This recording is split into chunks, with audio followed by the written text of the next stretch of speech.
Well, the match this past weekend didn't quite go the way we hoped for. The revenge against Loudoun for them knocking us out of the Open Cup. Let's get the revenge in the league.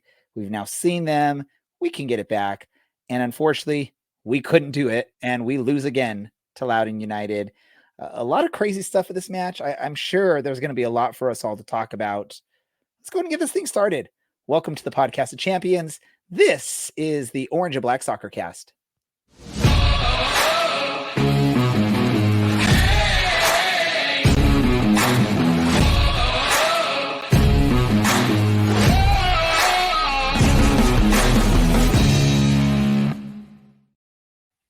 How's it going, Orange County? Welcome to another episode of the Orange and Black Soccer Cast, the first and only podcast dedicated to Orange County Soccer Club, its fans, and supporters.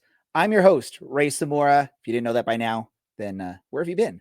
I'm here to guide you through this journey as we discuss all things Orange County Soccer Club, which I'm going to warn you right now, this is probably not going to be the funnest of shows as far as the positivity goes. But we'll figure this out. We got some people helping me out here, and it's sort of the normal crew here. Let's go first to Mr. Dylan. Dylan, I feel like it's the same answer as last week, but how are you doing, my man? I really wish I hadn't spent 2 hours of my Saturday night the way I spent 2 hours of my Saturday night. But okay. Life goes on. I think, excuse me, I think that's the lesson to take away from the last month. There we go. Let's just get past that. We're done with me, right? Right, Brad? Brad from Vegas. Right, Brad? We're done with me. Let's get away from me. I know it's still technically May, but our next match is in June. Let's just get out of me, right? Let's leave May in the dust. Yeah, let's forget about this month. 100% agree with Dylan. Waste of 2 hours. Couldn't score, and a legalized establishment outside of Las Vegas here in Nevada. And then one more person join us back from his brief hiatus from our show, and that's the bearded one himself, Mr. Larry. Larry, we haven't heard from you for a while. How are you doing? I'm doing good. I've been on the baseball field a ton as of late, so I'm a little bit beat up, but I am happy to be back. I will agree with Dylan in that life goes on, and he's doing a slow pour. Kind of the sexy thing he's got going on here right now. He's got the hair going and the slow. Oh, look, he's even tilting to the side. I can narrate this like all night. I can do this. I've done play-by-play before. So every time I hear y'all say life goes on, I just keep thinking of that old Tupac song. And now that's stuck in my head. Thank you all for putting that in my head. I don't think Brad did, but I think Dylan and Larry threw that in there. So thank you for sticking Tupac in my head for this episode and probably for the rest of the night. And I guess I could say probably just hearing Tupac on repeat is probably a lot more exciting than having to think about this match and discuss this match. But that is our job here on this show is we've got to recap the matches as much as it pains us. And we're going to recap the matches past weekend where Orange County was hosting a revenge match against Loudoun United. I think Brad's trying to say something as I'm speaking. What are you trying to say, Brad? No, I'm not trying to say anything, but I'll go ahead and start us off. Revenge was not had here. And the way that Orange County battled the entire game here, I don't think revenge was ever going to be had. A couple chances that just, get mishit. But Orange County isn't creating. They're not getting into the final third. They're not, we've talked about this same problem persisting for multiple weeks now, and I don't know, the only way I could say to improve on it would be to kind of blow up the 18. Here, I'm going to throw a challenge at everyone really quick, Larry. I want to throw a challenge at anyone that can quickly research stuff, because this is going to come up from at least me, but I feel like in this match, the referee, I want to know, what was the overall time for every call that was made where it was like the 3 or 4 seconds after the foul, and then the referee finally decided to blow the whistle for a foul. I want to know if anyone has compiled the stats for that. I want to know, it has to have been over like 2 minutes of time from time of foul to time of whistle. That's a challenge for anyone, even our listeners that are watching live. If you have that information, if you know where to find that information, let us know. But yes, I agree with you, Brad. This team is not playing up to par. And Larry, I'll let you talk because I know you wanted to get in there. Here's my answer to this. This team has no chemistry right now. They are all playing as individuals. It's basically 11 individuals playing against the other team. So if you watch, I implore you to go watch the last 4 or 5 matches. There are over 10 times in each match where a player dribbles too long, or a player tries to take a shot when there's a better pass option to get an open player. There's multiple times where players are being selfish in what they're doing and they're not working within a team system. Now, that can play with the injury issue the team's having.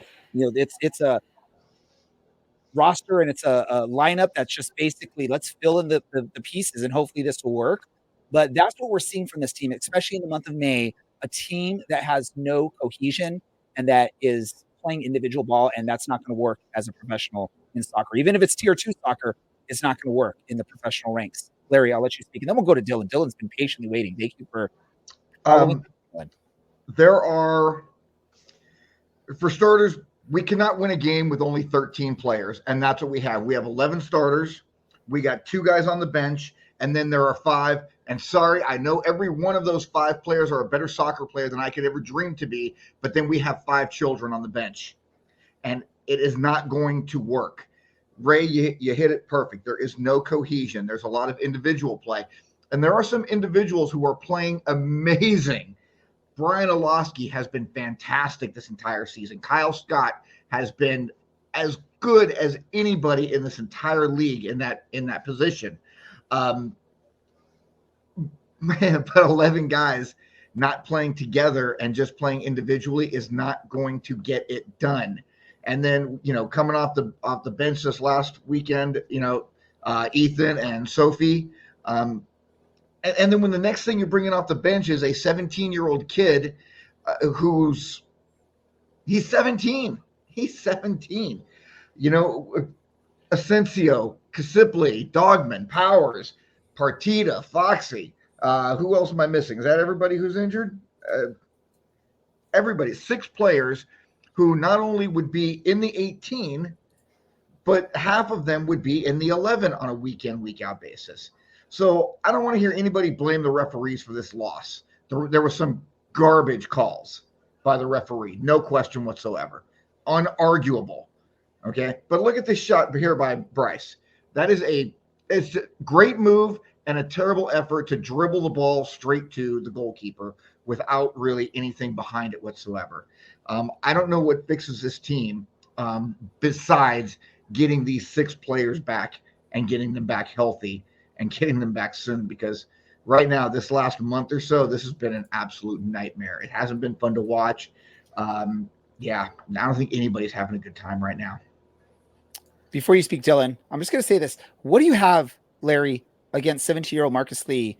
That guy gets props for me for getting under the skin of the Loudoun United goalkeeper and getting him so riled up. I mean, come on, Loudoun's in a good position there. It's a 17-year-old just sort of pestering him. Give props to Marcus for that. That was pretty damn awesome. Dylan. Again, he's better than me. But he's a 17-year-old kid trying to play up against grown men, and he's not ready for it. He's not ready for it.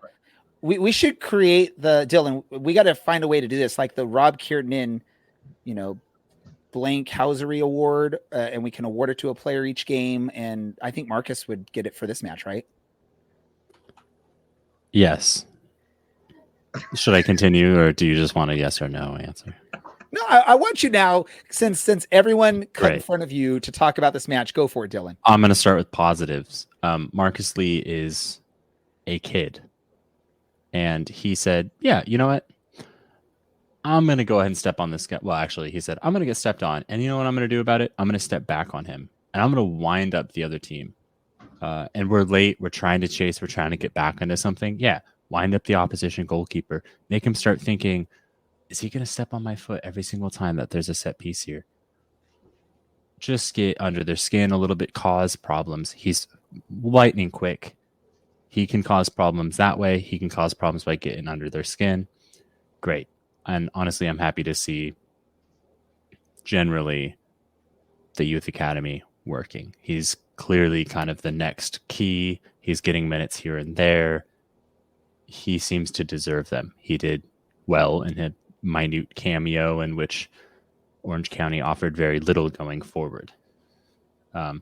Working my way backwards, I think Cameron Dunbar received a lot, and I mean a lot, of criticism for taking that shot in the first half. And I think he was right to take that shot. Everyone said, oh, Bryce Jamieson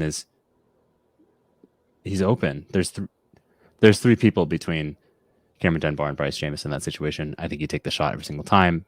Still, kudos to Bryce Jamieson for not throwing a fit about it and just getting on with it. Orange County is not great right now. We're very bad. We've lost 4 straight matches, and I believe 5 out of the last 6. We went an entire month without winning a match. That's not great. Champions don't do that. That being said, it doesn't feel as pointless as it did in 2022. I have some hope every time we play that we're actually going to get a result and not just fall apart in 10 minutes, concede a goal, and then I'm going to watch some 6'5" dude pretend that he's never played center back before and be awful for an hour and a half every single Saturday for some reason. And I'm apparently the only person that's realizing this. No, it feels like, yeah, we're not doing great, but we're not that far away. We are one defensive lap. We are one poor pass away from kind of doing something capably. And finally, to kind of cap this one off, I'm going to take deep breaths so I don't swear, because I know that sometimes children listen to this show. That was some of the worst refereeing that I've ever seen. Specifically, that game was allowed to get out of hand. And then that wasn't a red card ever. That wasn't a penalty ever. And I thought that when the last 10 years we had stopped awarding red cards and penalties at the same time, unless you're Luis Suarez a la 2010 World Cup, which a shoulder-to-shoulder challenge is not. So it just really felt like I had high hopes. I saw a FIFA patch on the front. I was like, oh, this could be a good game. It's going to be like the 2021 final. Great refereeing. I don't know what happened. So can I chime kind in? of all around terrible. Yeah, please. Well, I just want to get in, because that call that you're talking about, the horrible red and PK towards the end of the match, that was one of those calls that I was, discussing or thinking about when I said that was one of those calls that took like 4 or 5 seconds for the ref to finally blow the whistle for the penalty. It's like the dude gets knocked down, kicks the ball, it hits the ad boards in the background. She looks around and then finally decides penalty. I'm like, I really would love to know what goes in the mind of the ref in that instance, because that happened at least 10 times in this match. It happens. And look, that's not the reason we lost. We were bad outside of poor officiating. And frankly, a bunch of yellows could have happened earlier on that we deserved. So the fact that it took as long as it did for bookings to come out, I kind of understand. I think she wanted to keep the game kind of going and not just be handing out cards left and right. It was just bad at the end. Orange County was bad. Orange County has to figure out how to stop being bad. Okay. They should attempt to be good and win games. But let me say this really quick, and I get it. Honestly, Orange County probably doesn't deserve a result, or if anything, they deserve only 1 point in this match. No way do they deserve 3 points from the way they've played. I'm just saying this though, right? But a similar type of contact happened towards the end of the first half when Owen Lamb came shoulder to shoulder with the defender for Loudoun. I think it was even more of a get in the way of the run type thing, not even a shoulder to shoulder. The ref waved it off, said, keep playing. We lose possession. And then if everyone remembers, there's a minute of Owen Lamb just like running around like a wild dog loose, just trying to find anyone to bite their leg. And I know the Loudoun staff got upset about that. It's not what I want to see out of an Orange County player, but to Dylan's point with the ref sort of let it get out of hand, that's what we're talking about. And again, a probably worse coming together of players at the end of the first half outside the box results in a wave it off, keep playing. but a less violent coming together in the box results in a red card for Asher Miles, who's the one player that's played every minute this season for Orange County, and now he's going to not be there, right? I mean, Asher Miles has been there, I believe, the whole time. I have to presume that this red card is going to be rescinded because that's not how officiating has worked in 9 years. I think in 2016, FIFA said, we're not doing this double jeopardy thing anymore.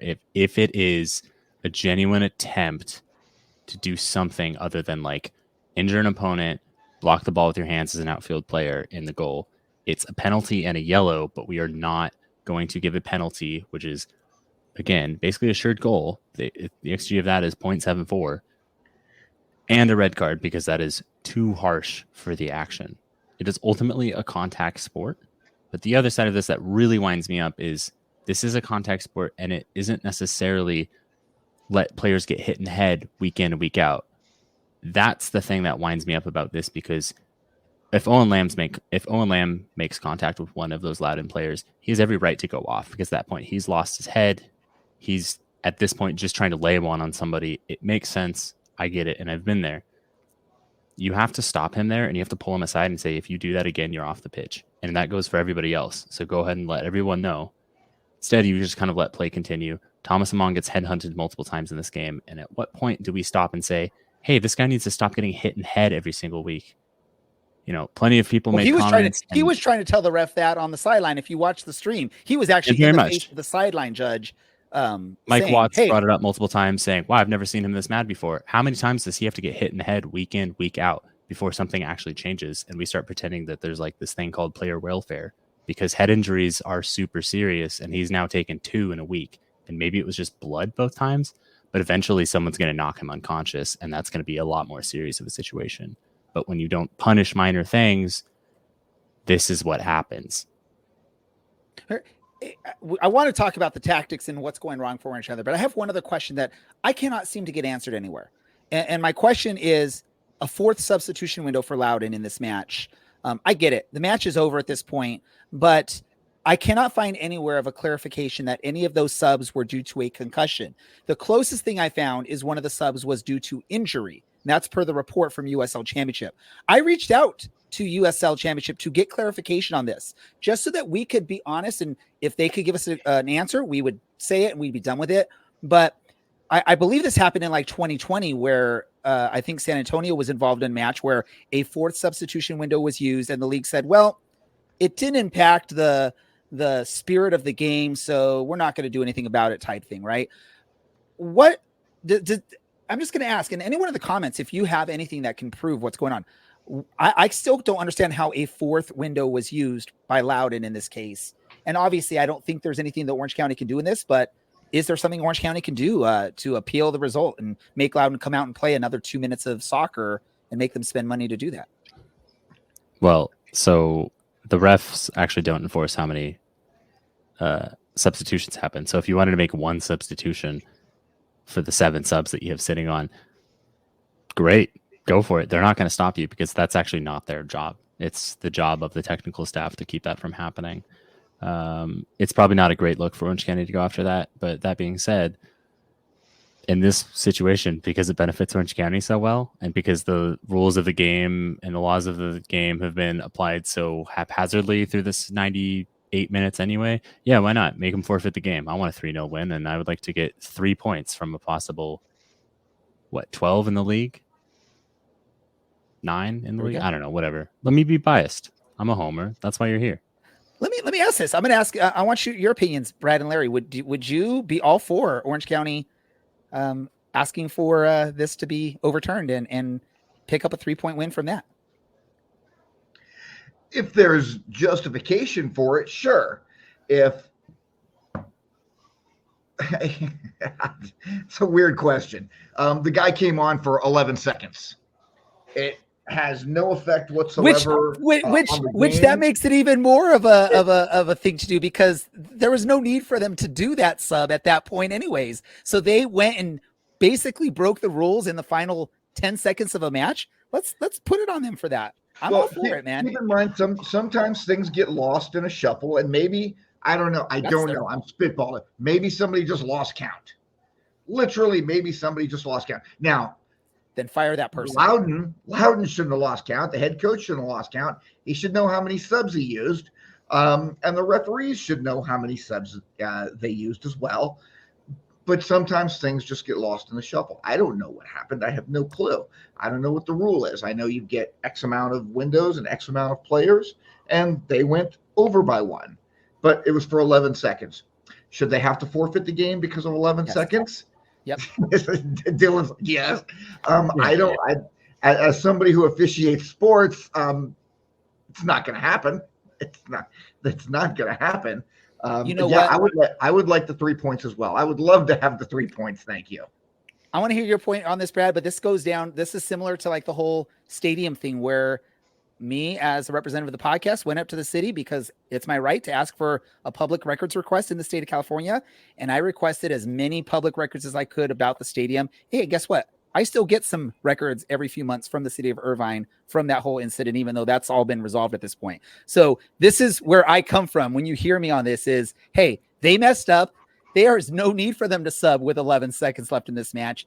They dropped the ball. They should bite the bullet for that one. And hey, take the loss. That's what happens. And someone gets fired for not keeping count. Brad, what's up? Well, I was keeping count. I think we spent 2.5 minutes discussing this 11-second incident. Here's my thought on it. I'm more on Larry's side.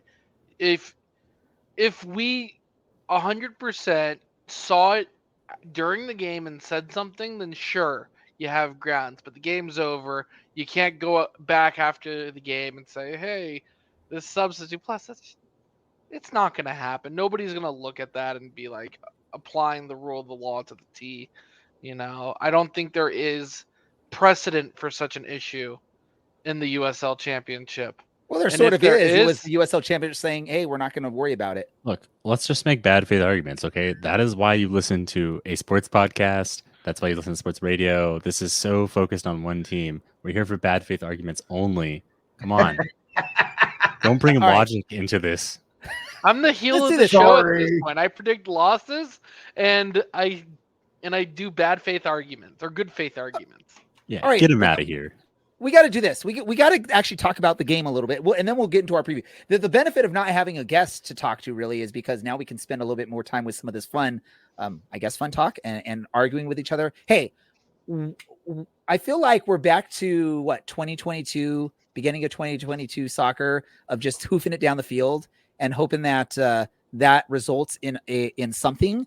And yeah, I guess that's not working, right? I mean, there's a reason why we're struggling right now. What, Larry? I said, no, it's not even kind of working.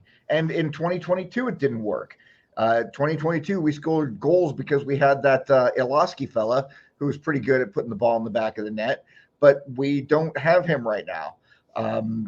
And nobody is stepping up to fill that hole, that massive, gigantic hole that is left with Milan's exiting of the team. I mean, we got 11 goals in 10 games, something like that. I've lost track at this point. I'd have to look at it. 12 goals in 11 games.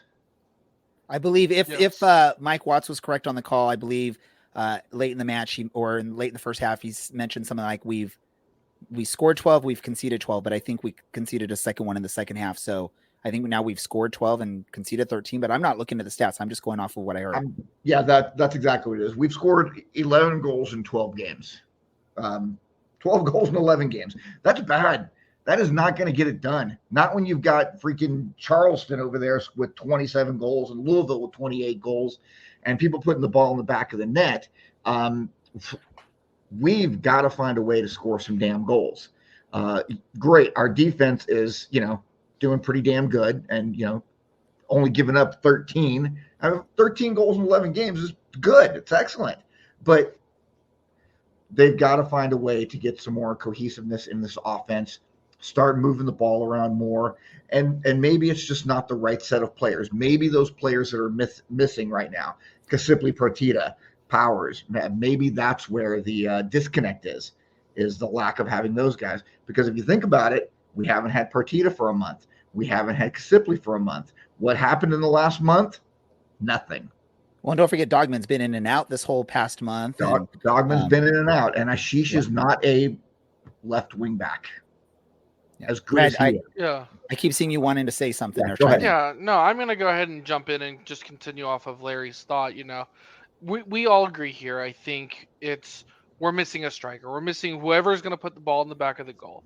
And the two closest people that I really thought would be consistent about facilitating it, because I think Among is good enough to get the ball in the back of the net when he's given the opportunity.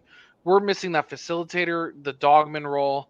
Owen Lamb, he's not picked up his 2023 self in making crosses, making things happen. But I'm a little disappointed in Cameron Dunbar right now. I don't believe he is making the smartest moves with the ball in the final third. He's turning the ball over. He's making some errant passes, some poor decisions. He's not finding whoever's going to score that ball.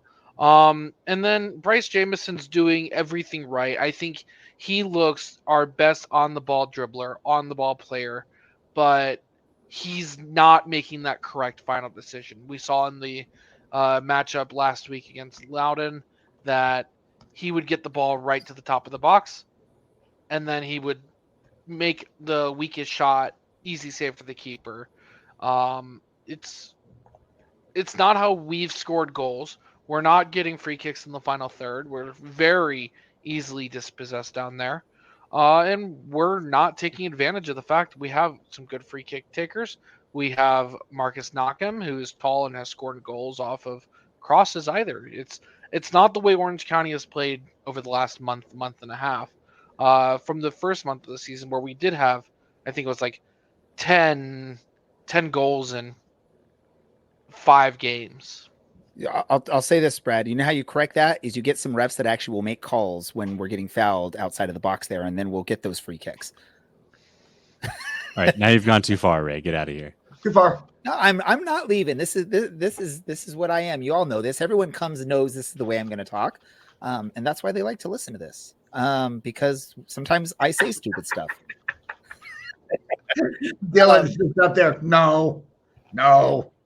Yeah, it's a struggle because, like Brad said, Thomas Among, we know he could score goals if he gets the opportunities and gets the right ball sent in his way. One of the things you were talking about is Cameron Dunbar's been a little disappointing with some of the decisions. Hey, I think the best pass of the match this past week came from Cameron Dunbar to Bryce Jamison that set up Bryce Jamison for one of those weak shots that he did take on goal. And it was a beauty. Like for him to find that, he was like sandwiched between 2, 3, 4 defenders from out in, and somehow he spotted Bryce Jamison making that run at the top of the box and gave him the perfect pass. So, I mean, he's trying stuff. And there was a couple times where there was another time in the match, I think he, in basketball terms, broke someone's ankles from the Loudoun defense by doing, I guess, the soccer equivalent of a crossover. And the Loudoun player just stumbled backwards from that move. So he's maybe not standing out in the positive stuff. There are things he's doing. As much as I think Dylan was the one that said that he took the correct shot, I think if he would have made that cross to Bryce Jamison in that earlier shot, that would have been a guaranteed goal. I think it was a very doable pass. It didn't look like there was traffic in there if you make that cross. Yep. You could shake your head all you want, Dylan, but the best part about this being a podcast is people listening aren't going to know that you're sitting there shaking your head at me. I've been shaking my head for 15 seconds and I will not stop. Producer Andy, let's go to the video. We don't need to go to a video for any of this, but I'm just saying, I think there are some negatives with Cameron, but I don't think he's been the biggest negative or the biggest disappointment for this team so far. I have to say the biggest disappointment so far has been Ethan Zubak. And I don't know if it's because we're asking to play in a style that doesn't work his way. I feel like a lot of time when he's coming in the match, he's being asked to go wide. And I really see him, he should be more of the hold up, center forward and getting control. But the thing that has been hard for him in the times he's done that, he's not controlling the ball well enough to really maintain or do that type of role. So I think there's that struggle there. That's been the biggest disappointment is Zubak not finding a spot to contribute well to this team. I still have faith that he can, but I think this hoofing the ball down the field, that what we're doing right now is not really working, the way that we are, I guess that Coach Carlson is hoping it will. Dylan? As maybe hopefully one final thought. to bring this full circle, I think when Ryan Dogman returns from injury, we're going to realize just how important he is to the way that we play when he plays and he's allowed to get so far up the pitch with basically like non-existent defensive responsibility, but he's still willing to actually get back and does get back and tracks back and puts in good tackles.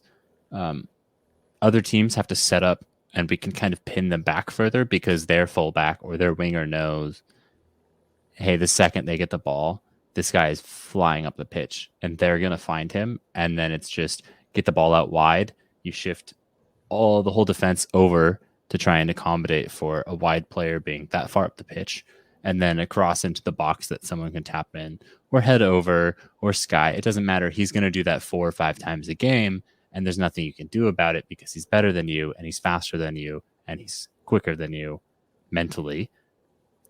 That's what gives us these opportunities. So without him, teams can go, well, hey, man, she's Chada's playing out of position. Why don't I just go and try and pin him instead? So we've not been playing the way that we should be playing. And if you look at the last year, really all of our success, I think, under Martin Carlson comes from Ryan Dogman being able to get so far up the pitch. So, yeah, things are really bad right now. I don't think it's all doom and gloom. And again, it doesn't feel as nihilistic as it did in 2022 to be watching this team because it feels like there's a glimmer of hope as soon as we actually have 11 actually good USL players playing and a strong first team instead of like everybody being decimated by injuries. And I'm pretty sure Sofiane Chafal is also injured because it looked like he had a shoulder brace on, some sort of brace on his upper body when he came on Saturday night. That being said, there will be no mustache until Ethan Zubak starts scoring more. So, but I would love to grow a mustache, but you're going to have to do your part. Well, let me say this too: is as much as you were talking about with Dogman, I think Owen Lamb is not hustling back as well as he did last year. And I know we already mentioned his name. I think Brad did. He's sort of getting caught too high up the pitch, and then it's putting pressure on someone like a Marcus Knockham. And I guess when you look at it, Kyle Scott at this point with the way they're playing is having to sort of fill in back there, which I don't know if that's quite where Kyle Scott's going to be the most successful, especially missing his partner and Kevin Partita on the pitch. I don't think so, but I think Owen Lamb has to get up that far up the pitch because we still need a fullback to get up there and to kind of create an overload on at least on one side of the pitch. It's not the traditional side that we've gone on for the last 18 months, but it is a side and is a fullback attempting to create an overload. I think he's a little bit better 10 yards back from where he's being asked to go now, or maybe he feels he has to go now to try and create that overlap and that overload. So I think that's the issue. That is the issue. And there'll be a chance for this team to figure out this issue and see if they can get a solution. I'm not as confident as I was maybe a couple weeks ago when it was sort of the start of this struggle.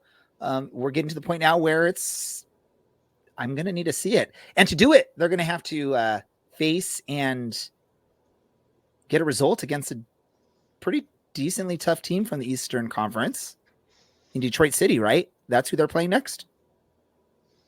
Am I wrong? No, you are actually right for the first time on the show's history. Who'd have thunk it? Who would have thunk that I would be right at some point? Although I was always right with my pronunciations of stuff and all those things. So let's get into this Detroit City match. Orange County hosting Detroit City, who is currently sitting, 5th in the Eastern Conference. We always like to joke that it's the Eastern Conference, but the Eastern Conference has proven to be a pretty good conference this season. What is it going to take? What is it going to take, guys, for Orange County to get a result? I'm looking for 1 point in this match. And it sort of sucks because going back to the end of April, begging for 1 point as a result in any match would have been sort of wrong.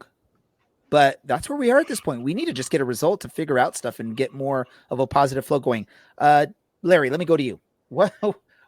If you're Coach Carlson, what are you doing to change the tactics here? What am I doing to change the tactics? Or what tactical changes are you making going into this Detroit match? I know you're like the least tactical person here. That's why I asked you the question. What I would say is that Detroit has to play Wednesday night against Louisville. I believe they're playing Louisville. So that's going to be a tough game. Louisville obviously is a very strong team. Detroit, however, they are sitting on 17 points with only 8 games played. That's it. They're 5-2-1 on the season. That's an interesting thought from Andy, from producer Andy. Start Zubac, have Tomas be the 65-minute sub. I don't know that I agree with that. I like Tomas's work rate. He's out there. He's busting his backside. He's getting the crap beat out of him the last few weeks. At the end of the day, to get a result, obviously, to get 3 points, we need to score at least a goal or 2 would be even better, and not give up the bonehead goals. Because let's be honest, the goal against Loudoun's first goal, that was a bonehead goal. That was a bad pass that was made back towards the middle. They intercepted, dumped it off to the dude on the right-hand side. He bangs in the back of the net. The last second goal against Oakland, man, I wasn't here for the show after that game. Had I been, I would have railed on that point because that was horrible. They all stopped playing. You can't stop playing. You're taught that at 6 years old in AYSO. Play to the whistle. Team's got to play to the whistle. They've got to quit doing the long ball over the top because we just don't have the right personnel to make that work. Move the ball around. God, get somebody healthy. Anybody healthy. I don't care who it is. Get Brad healthy and get him out there if he can run, old man that he is. We need a result. Yes, I agree. We absolutely need a result. Will we get one this week? I'm going to be honest. I don't think so.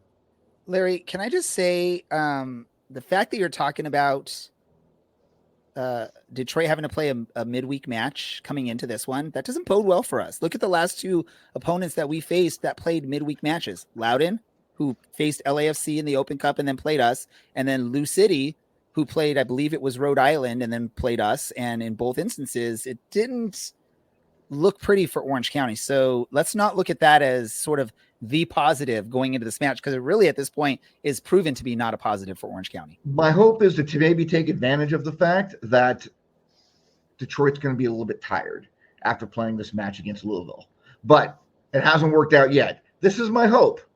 I don't think so, but again, we've only got 13 players, so we can't do the run and gun style and try to run them into the ground and take advantage of them possibly being tired. We don't have the personnel for it right now.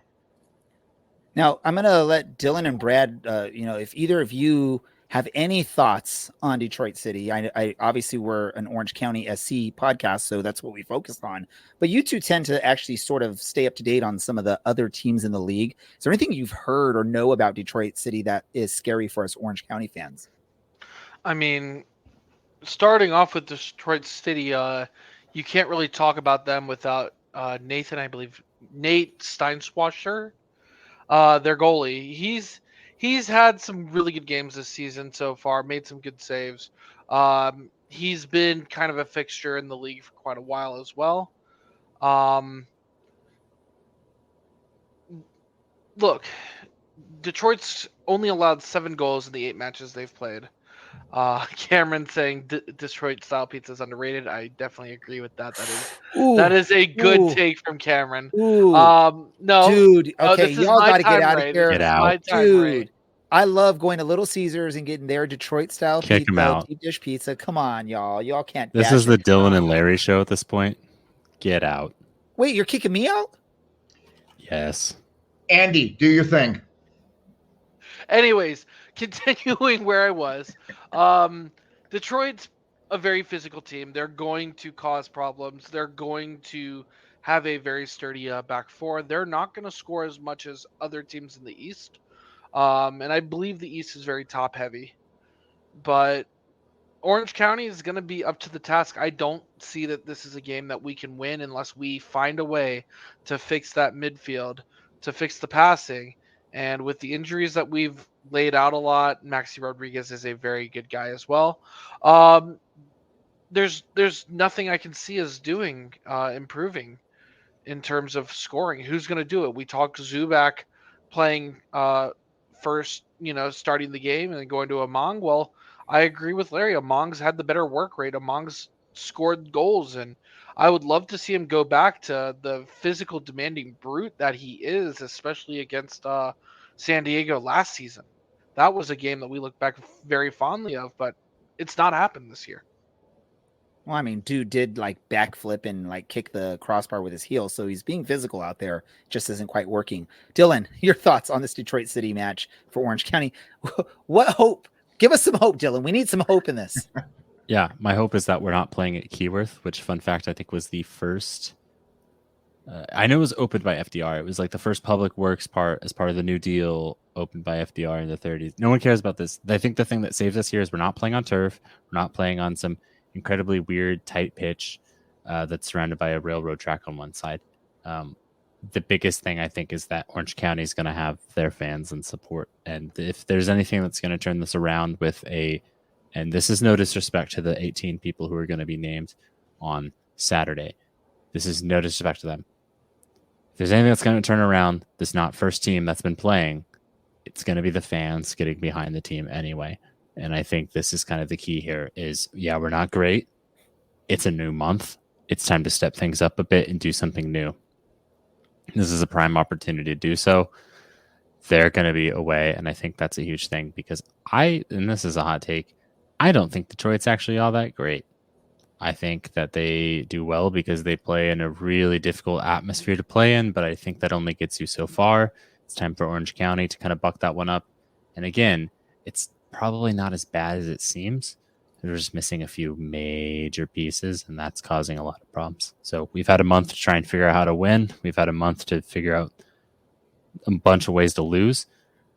It's time to learn from that and do something different.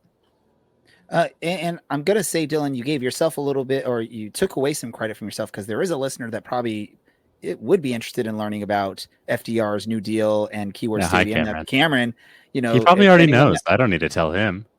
I know, but he probably loves that you knew that. He's a history crazy person. He likes to know about all that stuff.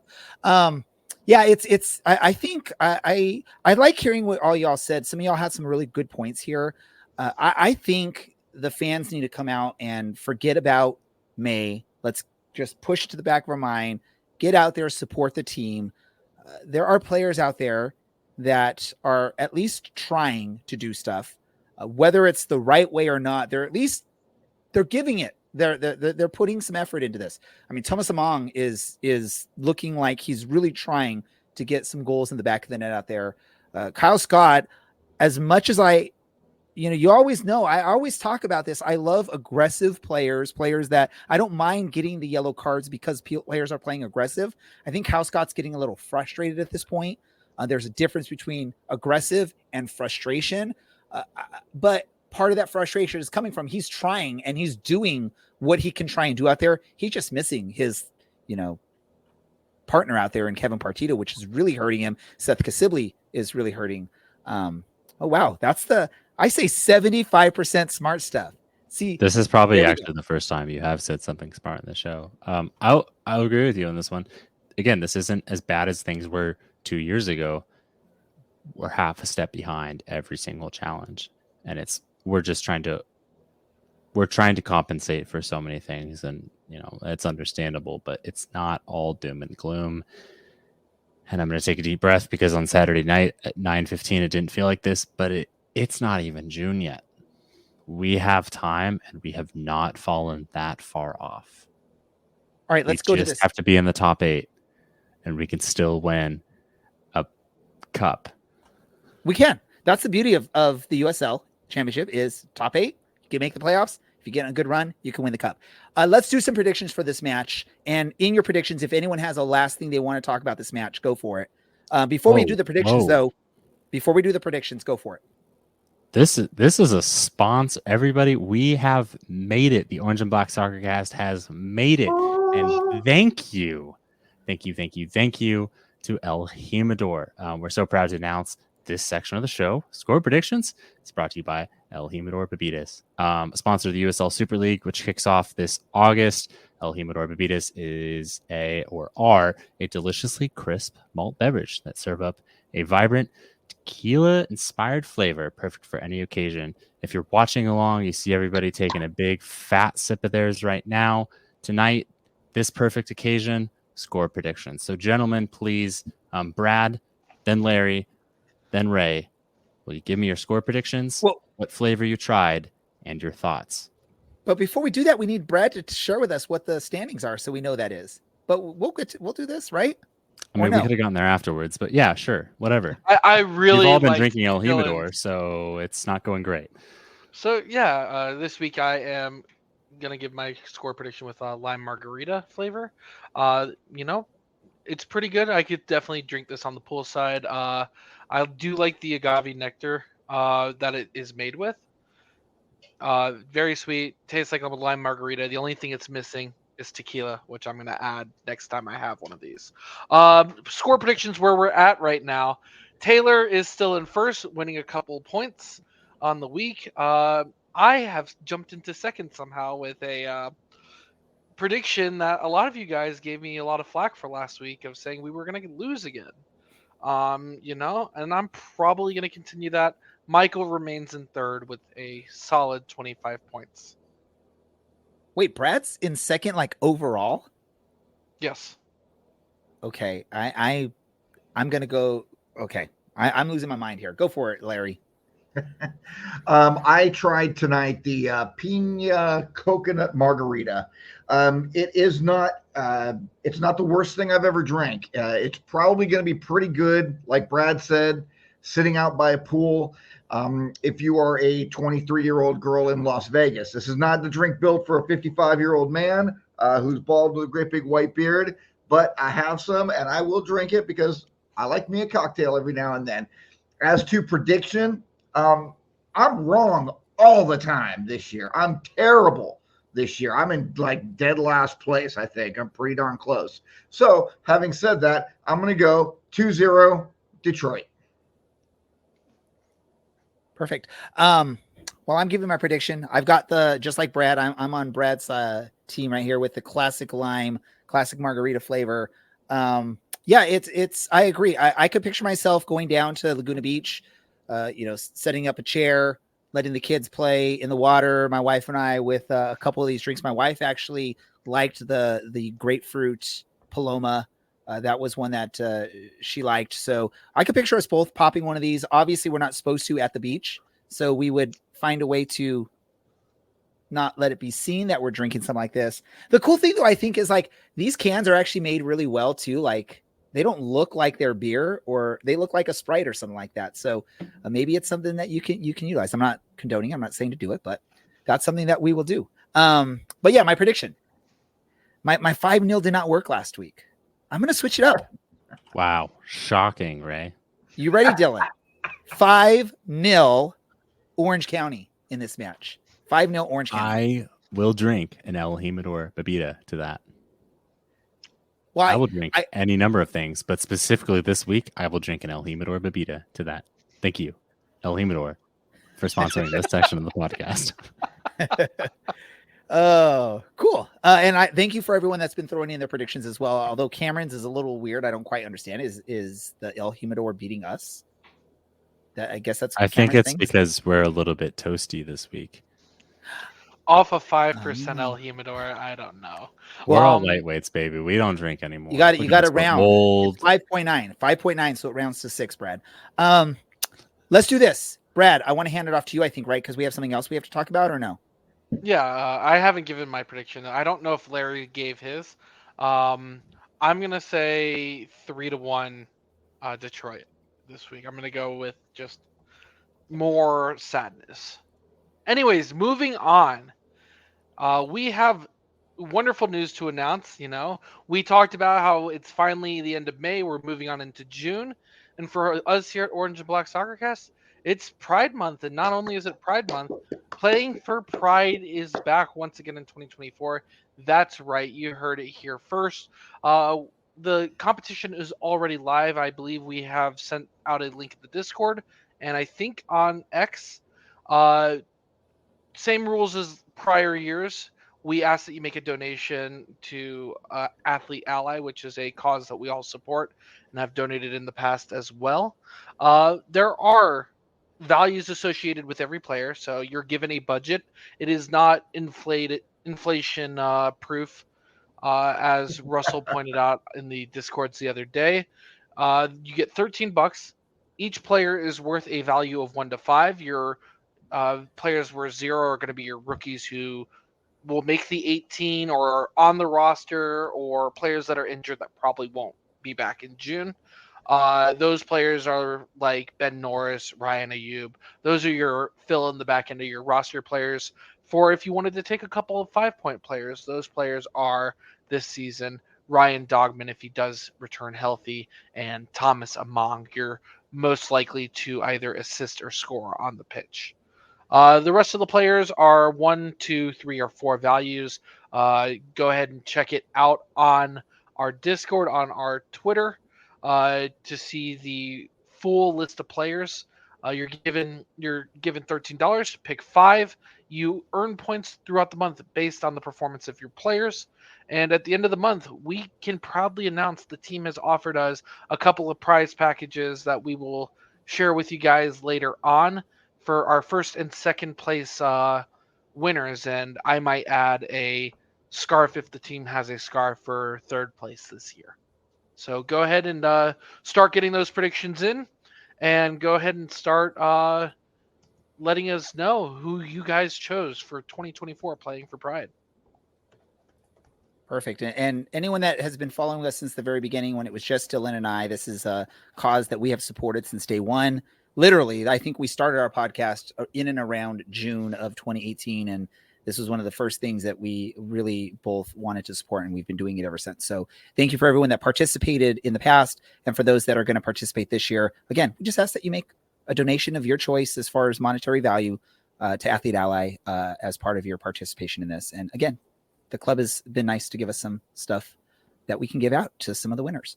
So awesome. Hey, a couple things. Be a good neighbor, It's Pride. Should be Pride all the time. But hey, we got a whole month to celebrate it, and we're going to celebrate the heck out of it. Hopefully there's not kids listening, Anyway, and if you need to catch up with where we are, why don't you go ahead and follow us on whatever platform you're listening to. Twitter, Facebook, Instagram, TikTok. Probably forgot one in there somewhere. OCSC _ Soccercast, or search for Orange and Black Soccercast. Sorry to dead name Twitter, whatever it's called now.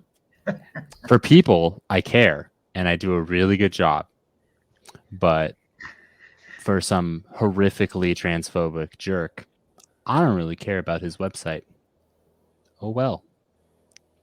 All right. I'm sorry. I'm so drunk.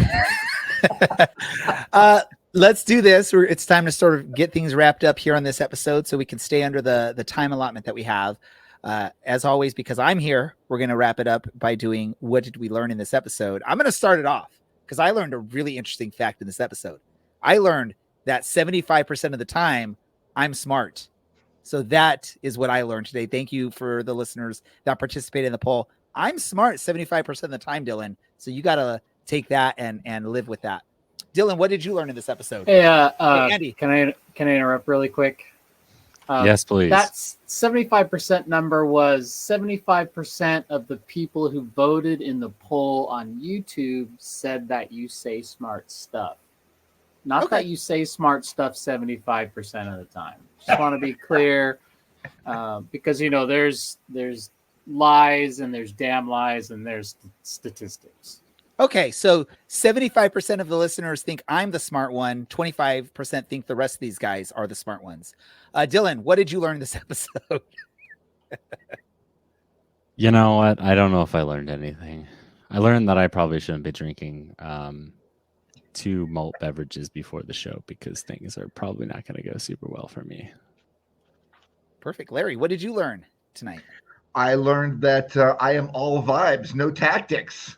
And I'm okay with that because we know that this is facts. Look at how happy you are. I am pure emotion, and that's who I am, and that's what I do. And I will drink this to that, and I will drink this to that. I got a dare for you. Wait. Don't finish that. You got to mix them together in one glass. You want me to mix Woodford Reserve double oaked bourbon, $60 a bottle, with this? No, Man, my friend. Thank you for not name dropping our sponsor for this episode. And right, wow. Brad, what did you learn? Ray, did you hear about that 25%? Well, the 25% is you guys, so we've learned that there. Brad, go for it. I'm gonna go ahead and continue with my trend of not giving a solid answer, and I'm going to say I learned that the Detroit River is not actually a river in this week's episode. That is right. The Detroit River is actually a strait that connects Lake Erie and Lake Huron, It's two of the Great pronounced Lakes. Erie, but okay. Erie.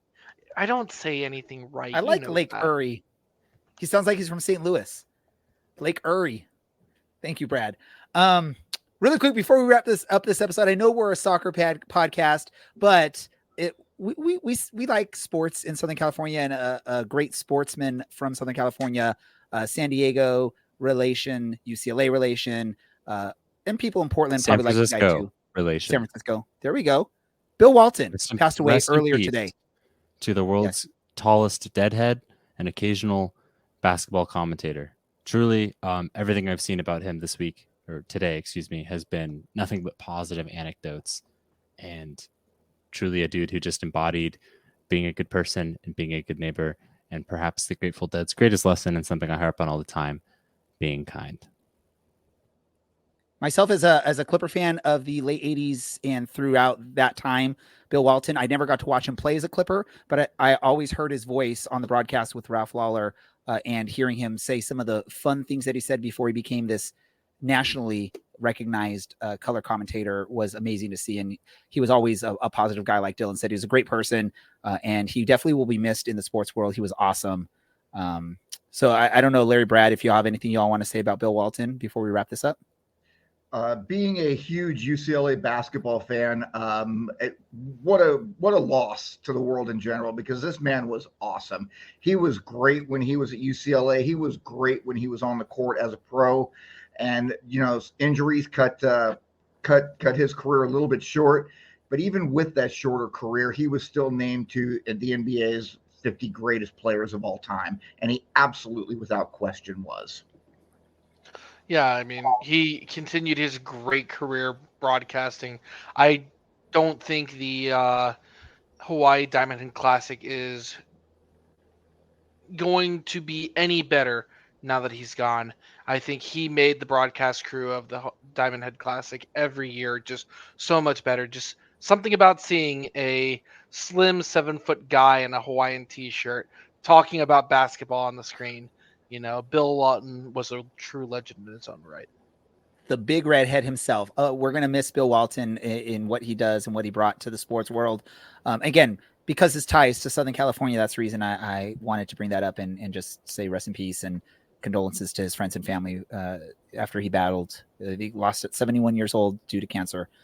So that is really sad. With that said, I want to thank everyone, my fellow co-host, producer Andy, all the listeners that paid attention tonight. Larry.